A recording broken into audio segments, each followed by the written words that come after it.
All right, welcome everybody. Chris Garlock here with Michael Redmond to a brand new series we are calling AlphaGo versus the World. We're kind of proud of that. Hope you enjoy it. Pretty exciting. It took us all of what 5 minutes to come up with that, Michael. This is for volume 2 of our AlphaGo to Zero series, and we are going to cover all 60 games of the AlphaGo Master played in early 2017. Before we get into our first game, these are going to be short videos by and large, probably about 5 minutes. Michael's going to focus in on the key points in each game, and then when we release the book, there will be more detailed commentary. But to kind of set it up in this first video, we wanted to talk about, because this story has a really interesting backstory, as some of you will remember. It all started in late 2016. Of course, Michael and I had done the exciting and dramatic commentary for AlphaGo versus Lee Sedol in March of 16. Millions of people around the world watching and shocked the world. It's just amazing, that happened. And then for about 8 months, pretty much nothing. I mean, we had plenty, obviously, to look at with the games and all that, but still, we only had the very small number of games. And then some rumors started to bounce around. I started getting some emails at the e-journal over the holidays. I get a lot of emails at the e-journal, lots of things, and people were talking about there's some strong player, maybe it was an AI, but it was over the holidays, and frankly, I was paying attention to other things. But then in early January, right after New Year's, we started to get some more sort of hard evidence. For one thing, this mystery player, who was going by two names, Master and also Magister, just wasn't losing. Yeah. And it was playing all of these top pros, and wasn't like it was like winning a lot. It just wasn't losing. And that was kind of an indication. But again, we had no confirmation from DeepMind. We had some pretty good sources that were saying, yeah, they were pretty sure that it was an AI, that it probably was something from DeepMind. And we actually, I went back and looked it up. We put our first story, we were finally able to get some pretty good sourcing on January the 4th. In the e-journal, we don't print rumors. We actually have to, traditional journalistic traditions, you got to get a couple of confirmations. But we had some pretty good sources. And literally, we ran our first story. I went back and I looked it up. This was January 4th of 2017. We ran a story that said, is AlphaGo the Master? Mystery player sweeps top pros. Mm-hmm. And we talked about that there was a consensus that it was another AI player. We had Aja Huang, your favorite person, cryptically responding, interesting, was what he said to speculation that AlphaGo is Master. Science News tweeted, AlphaGo, now I am the Master. And literally our second story was later that same day when DeepMind indeed confirmed it. In fact, Demis Hassabis himself tweeted that we've been working hard improving AlphaGo, and over the last few days we played some unofficial online games. And so we actually had literally two stories that same day. Now, Michael, let me bring you into this. You were not even home, I think, over those particular holidays, right? Well, it was several months after the game between AlphaGo and Lee Sedol, and it'd been a bit quiet after that. And so I was sort of complaining, like, when is AlphaGo coming to my home? Right. I need to have some tutoring by AlphaGo. But at the time these games were played, at the end of 2016, it was the last few days of 2016 that this started, and it went into the first few days of 2017. I think they played 10 games a day for 6 days or something like that. And I was actually at a hotel teaching Go. So I was completely taken by surprise, and I didn't have any foreknowledge of it. but immediately after the match, it was obvious that it was an AI at least, and then DeepMind came out with the announcement that they were really testing AlphaGo. And there were some versions of the files on the net, but actually the first versions we had were not very accurate or complete. Right, right, The right. names of players and stuff like that. So eventually DeepMind did publish a complete set of games, and so that's what we're going to be using this time. The official set of Yeah. 60 games. So it must have been, like just a huge Christmas present for you. I remember you were just hugely excited. Of course, I was excited. Like 60 games, and they were. There was the fact that with Lee Sedol, it was just Lee Sedol alone who was playing these Right. games, That's right. and so we wondered what would have happened if he had had different ideas or different tactics, ways to try to beat the AI. And so it was really great to see. Well, it wasn't 60 players, but it was close to 60 players. Some of them played more than once, so it was something Right. probably more like 40 to 50 players that played. So I have to tell folks before we jump into the commentary that we've been kicking around some ideas for Volume 2. People have been asking what's going to go on, and our original thought was that we would do sort of a selection. I mean, 60 games is a lot of games. It just took us a couple of years to put together Volume 1, which only has 5 games, right? I mean, Right. so we thought we'll pick out sort of the best of the best. And I have to give full credit. It was Michael who said, let's go ahead and do all 60 games with this much shorter format. And some of you may remember, I want to say it was like 5-6 years ago, Michael. I think we were in China for a tournament, and we came up with this sort of 5-minute analysis. I'm thinking it was the Pergo, if I'm remembering correctly. Maybe it was that. Maybe it was the mind games, kind of the Yes, world. yes, it The world was. games. Yeah, and we came up with this this way of doing these really simple, focused commentaries that only took 5 minutes, and so It's I always think difficult. yeah, it's a real challenge. I think that's why you wanted to do it.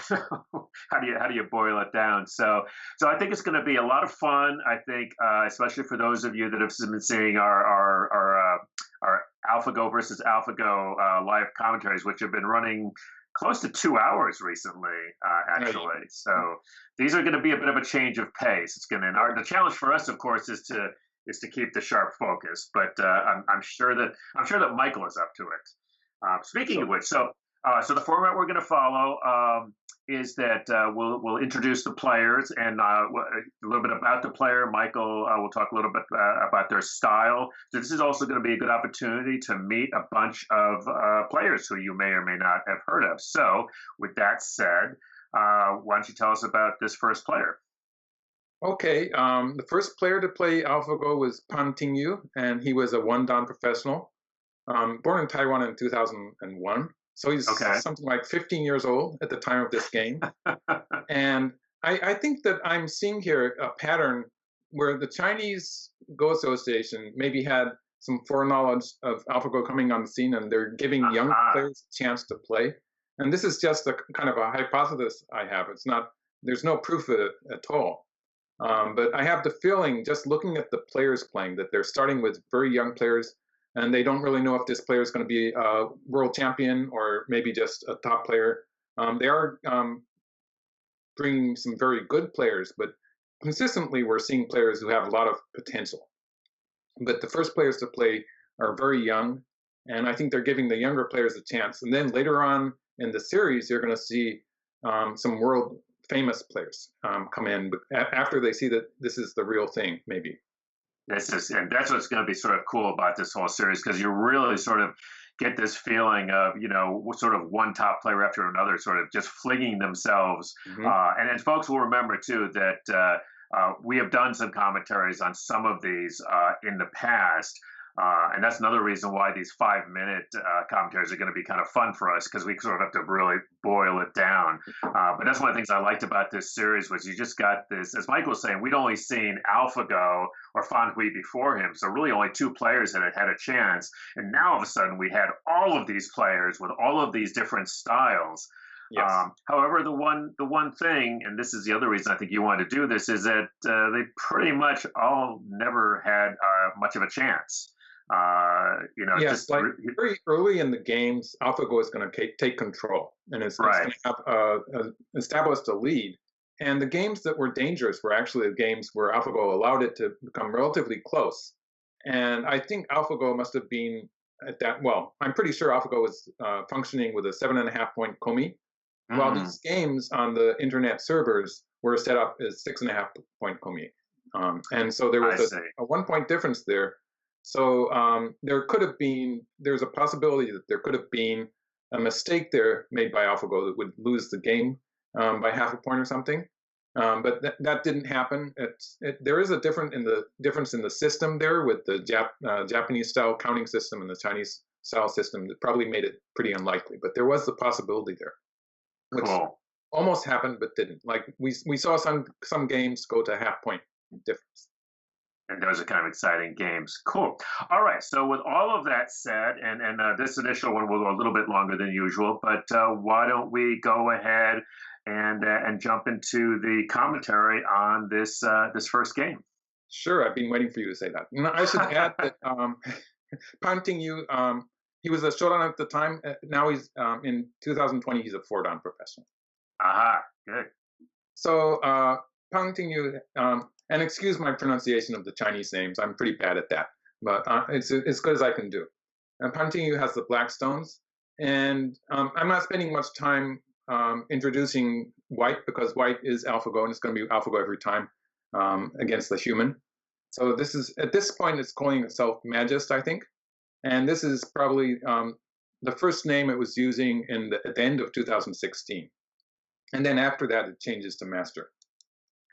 So black is playing a joseki, an opening that's very popular at the time. It's going to be the mini Chinese opening. Like if white plays here, black is probably going to play. At that point, it was very popular to play the small version of the mini Chinese opening. And so maybe black was planning on doing that, or maybe playing this one. So this kind of opening was what black was hoping to do. Instead, white, in fact, this did happen. Sorry. So this is the way they played. And yeah, one of those two. So white plays a high kakari, and black plays an attachment underneath. And this is exactly the same as a computer would play it. So this is actually, so far, black is doing very well. And we get to this point. So this is a very common opening at that time and very popular. I could just go back for a moment to this point. I was a bit confused here because quite often AlphaGo would be playing a kakari to the upper left corner at this point, something like this, in similar openings. And so this is where it was changing from what most people were playing at that time. And so that was sort of interesting too. But in this game, it actually played answering black. And this sort of highlights the fact that I find a lot of variety in this 60-game series because it's various humans playing against AlphaGo. And also, I think in this version of AlphaGo, it was allowed to have some variety in the moves. So it's a lot of variety in the games makes it so much more interesting. So we come to this point, black extends here. Black is looking to play an invasion on the third line here at this point against white's territory. Sort of white has a position there, so black's planning to invade next. And this is where actually white played here once and then played there. So this is a very typical AI type of move that AlphaGo had not been playing very much yet, but it sort of started with this game, playing this attachment. And this sort of became the normal move to attack this version of the Chinese opening. So the Chinese opening, or in this case, it's the mini Chinese. But when black has this position where black has a 3/4 point and this stone on the side, this attachment has become the most common move. And in the game, black played a hane on this side. Black could have played pulled back here. Actually, this might have been a bit more calm and better. I did research this variation, which actually, this is the way a computer would play it nowadays. So this is the AI version of how black should have played, or one of the versions. So I get back to the game. In the game, black actually played a hane on this side, and white covered here. So white's idea is to to attack this black stone, basically, to take an advantage on this side of the board. And this is where the game actually already starts to look difficult for black. At this point, it's still about 50% winning percentage. But at this point, black should have cut here. Right. And played an Atari on this side. After which, like if white just plays down, then it's going to be bad. It's going to be bad. This is a difficult fight for white. So black will, if black does that, white will probably just cut in the corner and play an Atari here, which is a point where it branches off a little bit. So like black will play here. This is really interesting. And when white, if white pushes on this side, black can finish the ko. And we get to this variation. This is locally not so bad for black in the upper left. And also when black has played that exchange of 7 for 8, black can start a fight on the right side too. So on the upper side, that is. So this fight is actually pretty good for black. I actually in the variation I went fairly far. I could show you a few more moves. This is just one example that shows how it works basically. This way black will have an advantage in the race to capture. Wow. I just did this little tetsuji here that in which black is threatening to connect up with this move or to connect up on this side with this move. So black's perfectly okay there. And black captures those stones. This would keep black with a relatively good position if black had cut here. So that was that variation. In the game, black played this way. And we used to think that this was supposed to be good for black.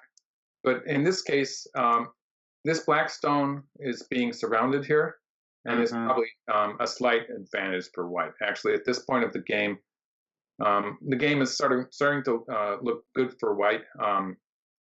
White's actually still losing by a few points before Komi, but black has lost most of his advantage at this point. I just want to go into one more variation here. This is where black really got into trouble when black just tried to live on the side, and it did get a little bit painful. So like at this point, the game is already looking very difficult for black. Probably already behind on the board before Komi, that is. So black should have played a bit more flexibly. Like black could have been playing elsewhere, like a 3-3 invasion. Or locally, I think this is the best move that black has. This move is going to just erase white's territory on the right side. And if white answers here, black can wedge here. And this is going to set up a tetsuji. So like if white pulls back, black is just going to connect up to the corner. And this would be relatively close. It would still be a good position for white, but that's because white was already good. So it would be still hanging in the game in this point. And black would still have a chance. Otherwise, if white plays an Atari, this is going to be bad for white because black will be able to play this and capture the cutting stone here. So this would actually be a good for white. White would be in trouble on the left side. Yeah. Obviously, AlphaGo wouldn't make that mistake. But even in this variation where black gets to connect up to the corner, this is going to be relatively playable for black. In the game, black played the cut here and just went straight for living. And this is a bit, it's very confined. So black did manage to live on the side, but white has a big advantage towards the center. So black continued here, actually. This is already looking pretty one-sided at this point, and we can see that white is a very strong player. So I think this game alone was enough to convince most people that this is something special. I can show you a few more moves. Black is. Let me just ask you real quick though. Is that just what is the sort of the clue as a professional looking at this that something is going on there? Well, in these games that AlphaGo played, you see a very gradual procession from an even position to a slightly advantageous position for AlphaGo, and then a definitely advantageous position for AlphaGo. And in the process, AlphaGo is not doing anything unusual. It's playing very normal-looking moves, very steady moves, and allowing the human player to, you might say, make the mistakes or make the challenges. Hmm. And it's a characteristic that has always been a characteristic of a strong player. Like the strong player doesn't need to do anything really fancy to take an advantage. Usually, the really strong players just play naturally good moves, and the weaker player sort of falls by himself. He messes up by himself. Right. It happens at all levels. It's kind of the mark of a strong player, even within amateur players, but even more strongly, you can see that with professional players. Right. And we were seeing that in this game. We're seeing that at the level of a top professional. Like it was obvious that this person was not just the normal person. It wasn't a normal mediocre professional doing this. And So just to Black just has nowhere to go here, right? yeah, Black's being a bit unreasonable. I won't go into details here, but you can see that Black's group in the center.